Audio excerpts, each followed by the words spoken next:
Bismillahirrahmanirrahim. Assalamualaikum warahmatullahi wabarakatuh.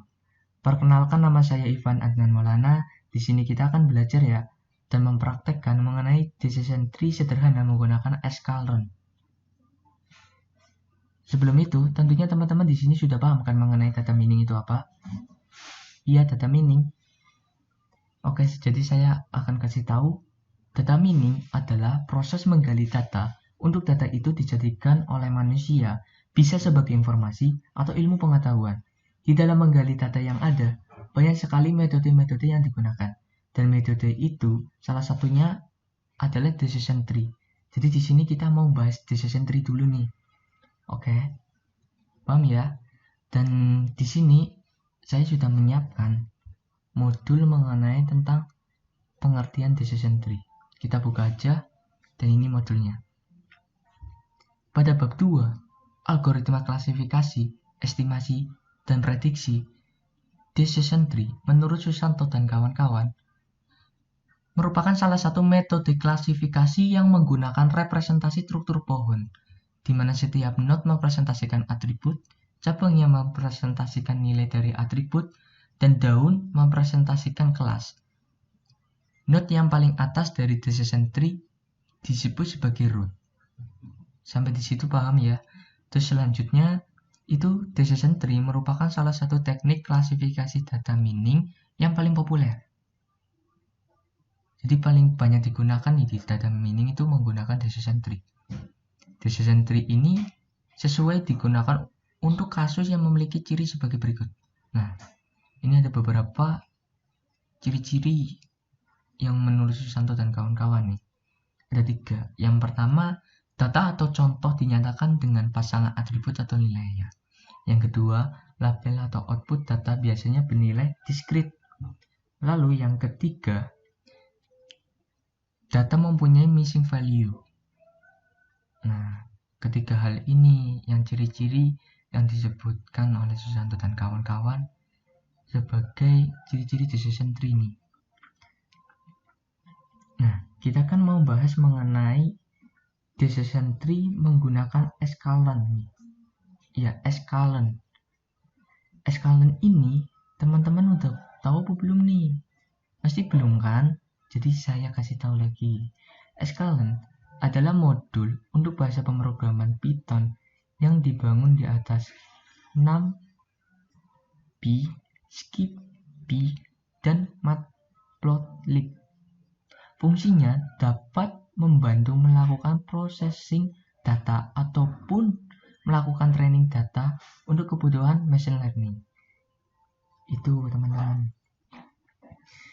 Jadi teman-teman di sini sudah paham ya mengenai tentang decision tree itu apa, data mining itu apa, dan sklearn. Nah, tadi kan kita di awal udah mau belajar nih dan mempraktekkan. Kita lanjut nih mau mempraktekkan mengenai memprediksi ya. Ini kan klasifikasi. Nah, kita punya studi kasus memprediksi. Kita minimize dulu di modul. Kita buka nih gambar yang sudah aku siapkan. Di sini itu gambarnya ada tabel ya, tabel 1.2, dan tabel-tabel ini adalah tabel data yang akan kita gunakan untuk memprediksi. Ya, kita akan memprediksi apakah kita akan pergi untuk bermain golf atau tidak berdasarkan ketentuan seperti ini, ketentuan yang ada di tabel yang teman-teman lihat ini. Jadi jika terdapat kondisi baru yang tidak ada di dalam tabel tersebut, program itu bisa memprediksinya. Jadi seperti itu teman-teman. Kita bisa melakukan seperti itu di komputer kita. Nah, kita lanjut ya. Kita lanjut langsung mengcoding. Teman-teman udah pada paham kan mengenai tentang teorinya? Cukup segitu aja mengenai tentang teori. Untuk kita melakukan praktikum, kita yang pertama kali buka itu CMD-nya. Ya, CMD Anaconda ya. Bukan CMD yang Windows. CMD Anaconda. Nah, ini kita klik. Nah, kita di ini CMD untuk membuka Jupyter Notebook-nya. Ya, software yang kita pakai itu menggunakan software ini teman-teman. Jupyter Notebook. Enter teman-teman untuk membukanya. Kita tunggu. Nah, otomatis dari CMD yang tadi kita ketikkan untuk membuka aplikasi atau software Jupyter ini langsung nih. Ini sebenarnya kita ada di localhost ya, localhost server yang kita bikin sendiri, dan di sini untuk menampung data itu jadi lebih mudah.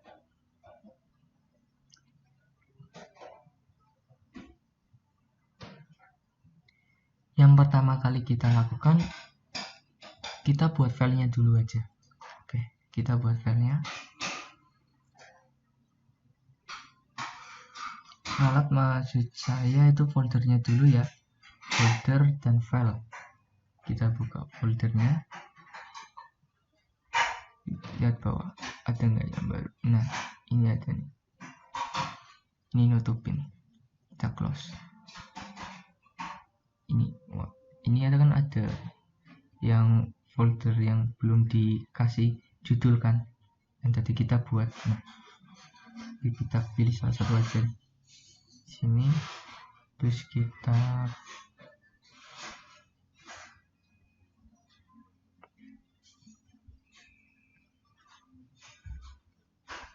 jadi ini kan udah kebuka ya. Di sini tuh banyak file ya, file-file yang ada di lokal C-nya teman-teman.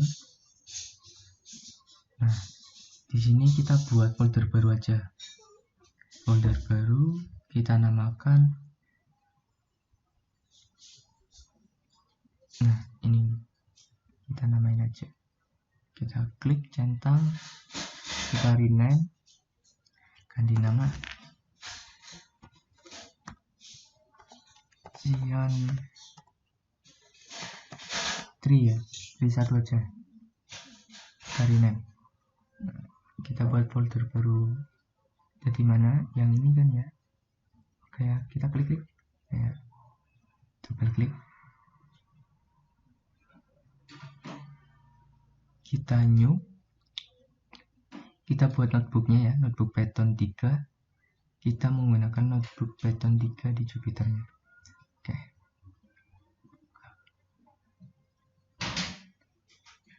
Nah, yang pertama kali yang kita lakukan tuh kita mengimport dulu escalernya.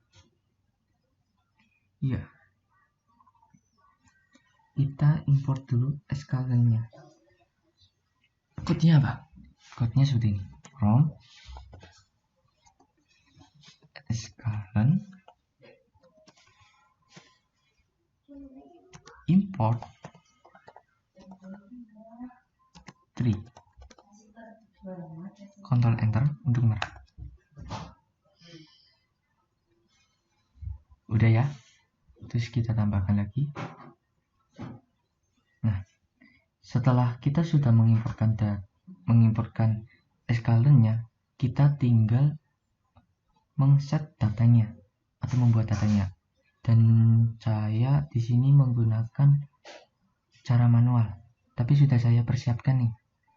Jadi teman-teman tinggal bikin ya, seperti ini.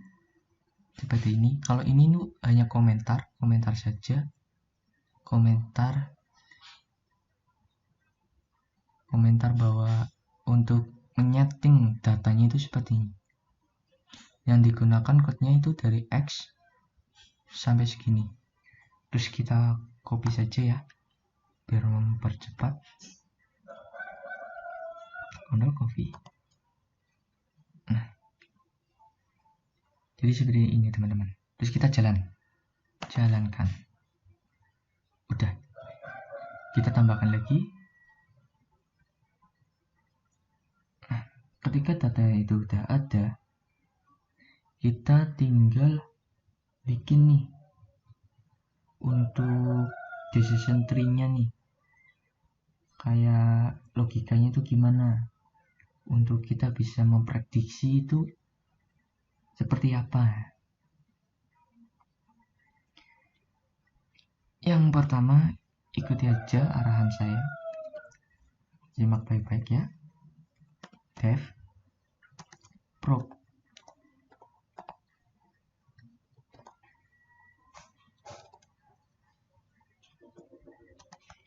dua.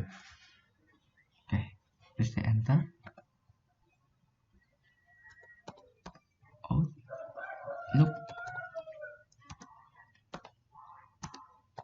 integer in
ini baris pertama,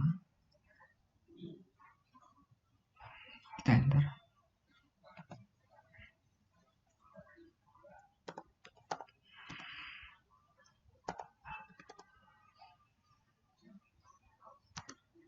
Kita pelan-pelan aja code-nya daripada salah. Di sini tuh akan muncul ya, Outlook-nya itu apa ya, mau 0, 1 atau 2, kita isikan coba 1.